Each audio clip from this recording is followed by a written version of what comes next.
কেমন করে যে এইসব কথা আমি তোমাকে খুলে বলবো? এমন কি কথা রয়েছে যে আমার কাছে বলতে তোমার সংকোচ হচ্ছে? আচ্ছা বলো না কি হয়েছে? আমি তো ভাষা খুঁজে পাচ্ছি না স্বামী। আরে বলো কি হয়েছে তোমার? ওগো স্বামী, হ্যাঁ বলো। আজকে তোমার ছোট্ট ওই লক্ষ্মী তোর হ্যাঁ লক্ষ্মী আজকে কি করে বসেছে তুমি কি জানো? করেছে? আজকে লক্ষ্মী তোর কৌশলে সব মারামারি করেছে। না শরীকে না, আমার যে বিশ্বাস হচ্ছে না। আরে আমাদের লক্ষ্য এই ধরনের কাজ করতে পারি না। হয়তো তুমি ভুল শুনেছ। না স্বামী না, কৌশলে সখী করে এসে আমাকে প্রমাণ দিয়ে গিয়েছে স্বামী। ওগো স্বামী, আমি আপনার হস্ত ধরে পায়ে পড়ি, আপনি আমার লক্ষ্মীদের বিবাহের ব্যবস্থা করুন স্বামী। একে বলছো তুমি?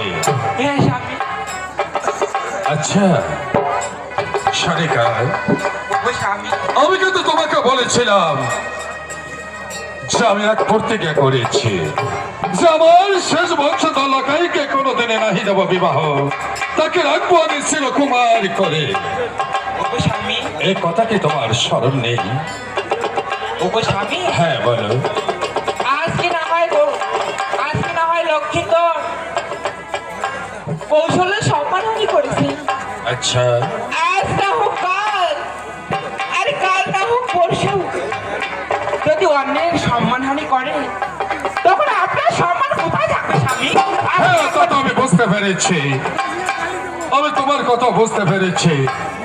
যেহেতু আজকে লোকাই আমাদের একটা দুর্ঘটনা করেছে, হয়তো কালকে আর একটা দুর্ঘটনা করলে আমরা মান সম্মানে পড়ে যাবো, তাই না? বেশ, তাহলে আমি তোমার কথা রাখছি।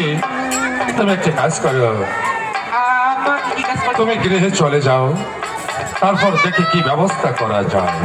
ঠিক আছে? আচ্ছা আপনার কথা মতো আমি বেশ যাও। আমার ভাই আসতে যাবে বলে শুনিস। ওরে ভাই লঙ্গপুত্র,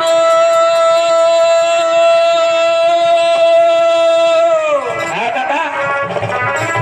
ওরে ভাই লঙ্গপুত্র চলে এসেছে। হ্যাঁ। আচ্ছা শোনো ভাই, হ্যাঁ তুমি যে পথের মাঝে হ্যাঁ কিছু শুনেছো? হ্যাঁ এলাই তো শুনতে শুনতে আনো কি শুনেছো ভাই? লক্ষিন্দার বলে আর আমি ধরছো বেয়াদব।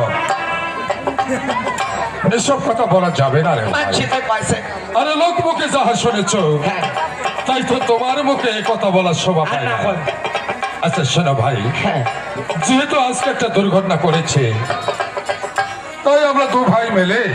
ও ভাতিজা খুব খারাপ হয়েছে, হ্যাঁ? ভাতিজা বিয়েও দিবেন লাগবে। আরে অবশ্যই অবশ্যই, হ্যাঁ।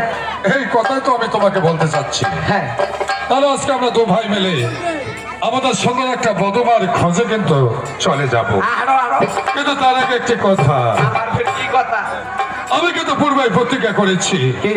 তোমাকে হয়তো আমি কোনোদিন বলেছিলাম, হ্যাঁ বলেছিলেন। তোমার কি স্মরণ আছে? হ্যাঁ যেমন প্রথম প্রতিজ্ঞা আমি করেছি করেছেন। যে আমার শেষ বংশধর লাকাইকে আমি কোনোদিনই নাহি দেব বিবাহ, হ্যাঁ। তাকে রাখবো আমি চিরকুমারী করে। কিন্তু আর হইবে আর না। আজকে যখন আমাদের লোকাই এই ধরনের কাজ করেছে, কিন্তু আমি আরেকটি প্রতিজ্ঞা করেছি, আবার একটা।